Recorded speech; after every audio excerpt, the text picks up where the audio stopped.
influence time again, and in a full programme this week, a new way to add video footage to games. Here's to us. Hey.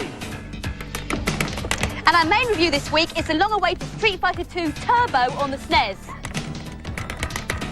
And I'll be finding out how to turn a blockbusting movie into a chart-topping video game. Hey, come on. Jingle bells, jingle all the way. Oh, what fun it is. Please, don't applaud. Just throw money.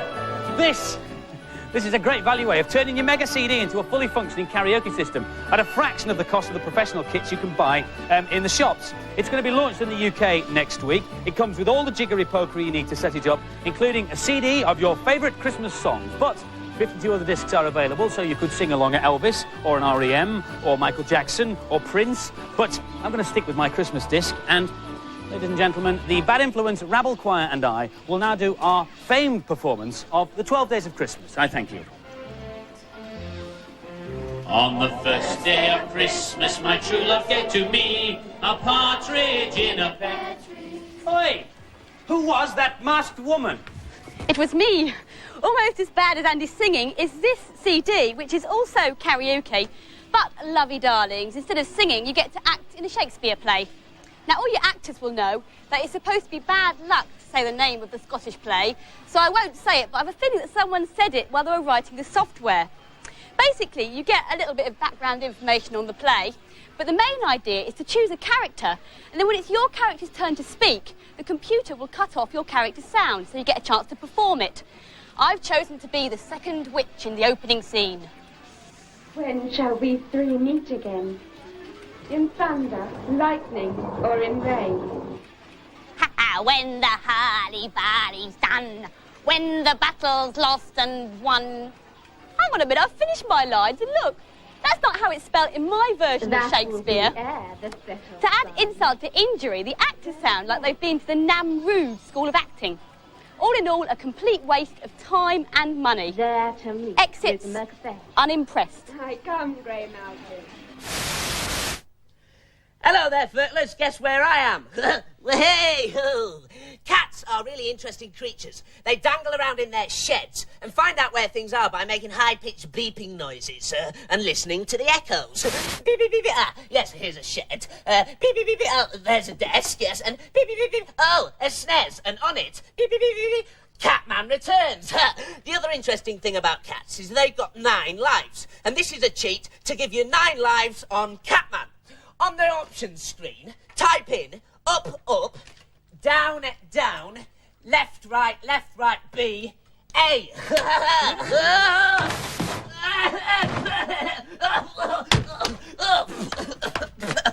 Don't worry, 8 lives left. 8 lives too many, if you ask me. In 1986, a new arcade game took over the world. It was called Street Fighter, and it really was the granddaddy of all beat-em-ups. Then in 1991, we got Street Fighter 2, and that made its console debut on the SNES last year. Last Friday saw the launch of the Turbo version.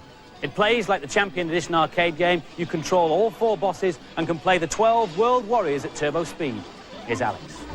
I've been looking forward to this one for quite a while, and I'm hoping it's been worth the wait. This is me playing Chung-Li. She's still got all her old moves. What I'm going to try and do is attempt a new fireball, which is quite tricky because you've got to do 180 degrees on the pad. There, I've done it. And you can blast over Guile. This is me and Katie in the 2-player mode. We've both chosen to play bosses. That's a big difference from the original edition.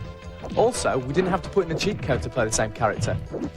Also, the major difference is that you can have 4 stars of turbo power, which means you can pull off your moves quicker. This is M. Bison against Ryu. In the first game, they were a lot stronger than all the other characters, so in this one, they haven't been given an extra special move, so it sort of evens out the gameplay. If this was the first Street Fighter game, then it would definitely be a 5, but unfortunately, it's not much different from the original one, so I only gave it 4. I like the way that the music changed with each background, but the special moves were really hard to do. It's pretty good generally, but the special moves are baffling, and the voice could be better. And so the final scores for Street Fighter 2 Turbo, the girls gave it an excellent 4 out of 5, and the boys thought it was a top game too. 4 out of 5 from them. Here's a quick reminder of how our scoring system works here on Bad Influence. 5 stars means an absolutely perfect, faultless game. Nothing should spoil your enjoyment of it. In fact, Street Fighter 2 Turbo would have got 5 stars if it'd been a new game, but as it was just a rejigged version of an established one, it only got 4 stars. And 4 stars means an excellent, above-average game. Only Famine War or Des O'Connor should spoil your enjoyment of that. 3 stars, an average game. Pretty good, but there are probably plenty others on the market just as playable. 2 stars, dull. Dull, dull. Do not play this game unless you are the kind of sad person who plays games that are dull, dull, dull.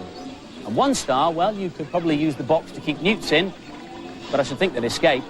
And remember, the people who review games on Bad Influence are people who buy games, unlike the magazines.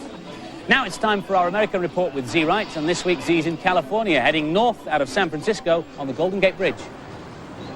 What have these games got in common? Super Star Wars, James Bond, the duo, Lawnmower Man, The Little Mermaid, and Jurassic Park. That's right, they're all based on movies. And just north of San Francisco is where the games industry and movie industry collide head-on. This is San Rafael, home to LucasArts, the only games company in the world run by a movie producer. First, George Lucas created the Star Wars film trilogy, and then the game blockbusters. Super Star Wars was last year's big Super NES success, and then came X-Wing, the brilliant space battle simulation. And now the long-awaited Super Empire Strikes Back. If you're a fan of Super Star Wars, you're gonna love Super Empire Strikes Back. It's a bigger game with 12 megabits instead of 8, and it plays like a dream. There's a new Mode 7 trick, which adds hills and valleys to your 3D race across the snowy landscape looking for walkers. And when you find them, it's just like in the movies. I've always wanted to do this. Other new features mean you can run and shoot at the same time, and your lightsaber is an even more deadly weapon. The next big Star Wars project is Rebel Assault, which LucasArts are developing for PC CD-ROM and Mega CD. It's an intense arcade action game which has been rendered entirely using 3D graphics. You can fly for the Rebel Alliance in X-Wings, A-Wings, and even snow speeders. This meteor storm is one of the playable sections of the game, and the cutscenes which link the 15 levels are visually stunning. 400 miles to the south, another big games company is working on its own movie tie-ins. Virgin have got 2 mega releases coming up. Aladdin is based on an animated Disney movie.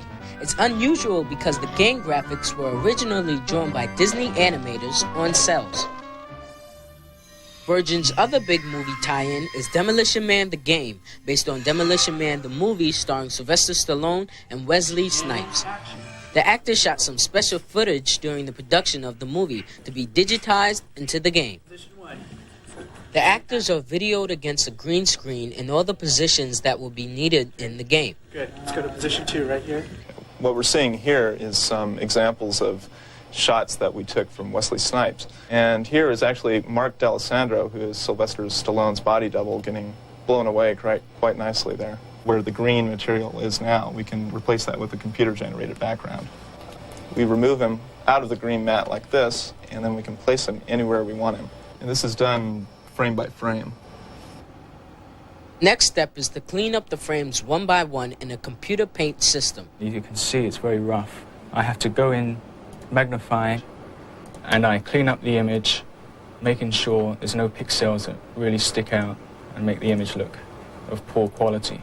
Once I've done that, I will fill in the background to black. As you can see, the black makes the green pixels stand out, so I have to get rid of all of these. The artist checks the image against both a white background and a black background.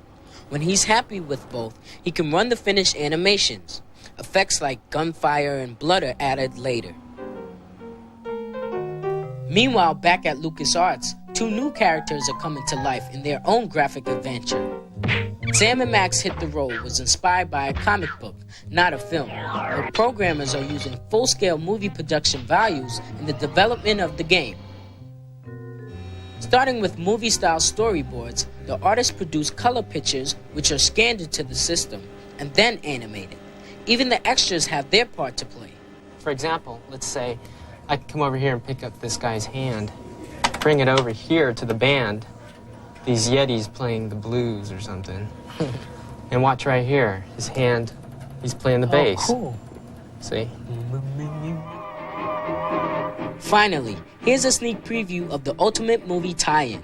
These are early development pictures of The Dig, a game based on an idea by movie director Steven Spielberg.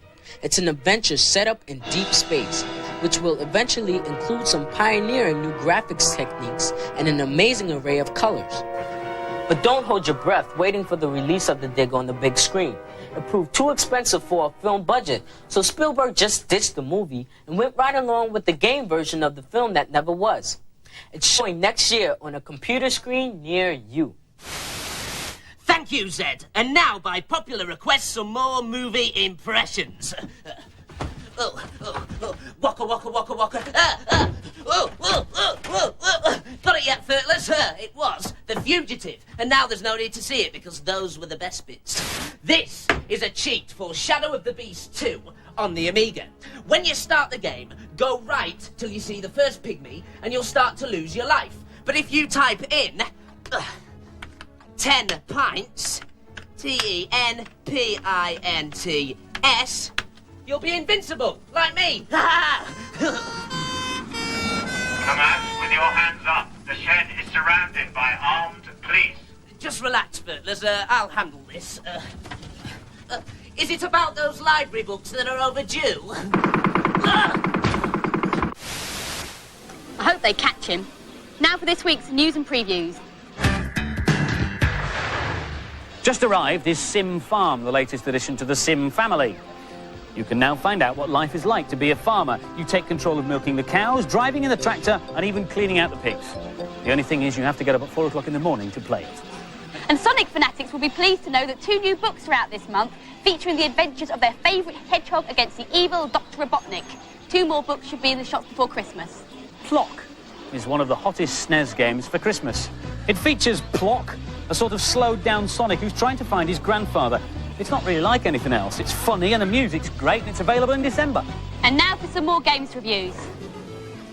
Zelda Link's Awakening is the first appearance of a Zelda game on the Game Boy. After a shipwreck, our hero Link is washed up on a mysterious island. A giant egg crowns its highest mountain and is said to contain the mythical Windfish. Awaken it and all will be answered. Here's Aisha on a hero's quest. I loved the SNES version of this, but I thought the NES version was a bit poor. So I was a bit worried how it'd turn out on Game Boy. I'm on the first level at the moment. I'm looking for the Nightmare's key so I can get into the boss's room and find the first instrument. You need 8 instruments in this game to wake the Windfish and he'll tell you what's happened. I've got a feather, which allows me to jump, and that allows me to get the Nightmare's key. Found it. I'm in the boss's lair now. I've just defeated him. When he dies, I get a heart, which puts me up a level, and also the doors open, which allow me to get the cello, the first instrument, to wake the Windfish. It translates really well to Game Boy. I wasn't disappointed, and I'll definitely buy it. This is really hard, but like all Zelda games, if you keep trying, you'll soon be rewarded in this great role-playing game. This game was really hard to get the hang of, and you have to persevere with it to get past each level. And the scores for Zelda Link's Awakening. The girls gave it an excellent 4 out of 5, but the boys thought it was only average and gave it 3 out of 5. In Shinobi 3, the ninja superheroes are back on the Mega Drive, facing the greatest enemy ever. You must journey through a mysterious world to defeat an evil master. Here's Fearless Joe.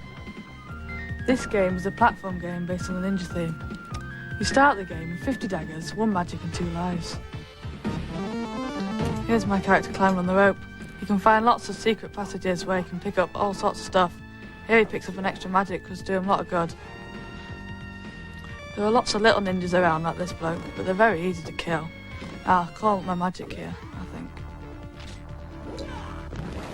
This one, 4 streams of fire come round and kill off the enemies. The best for ender level baddies, but they can be used on anyone.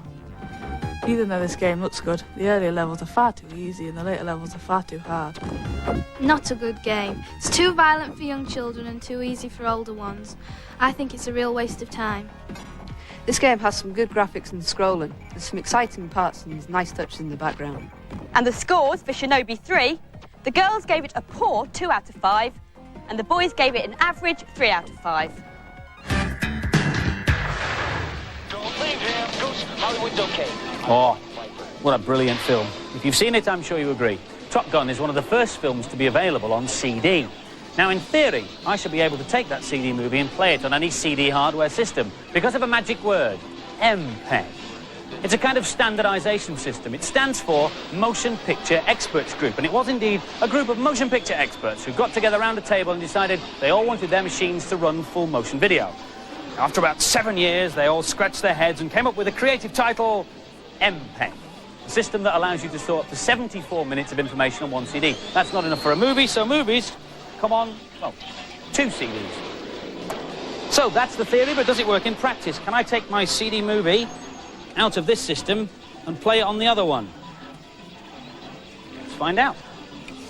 Put it in the CD32, and the answer is, well, no.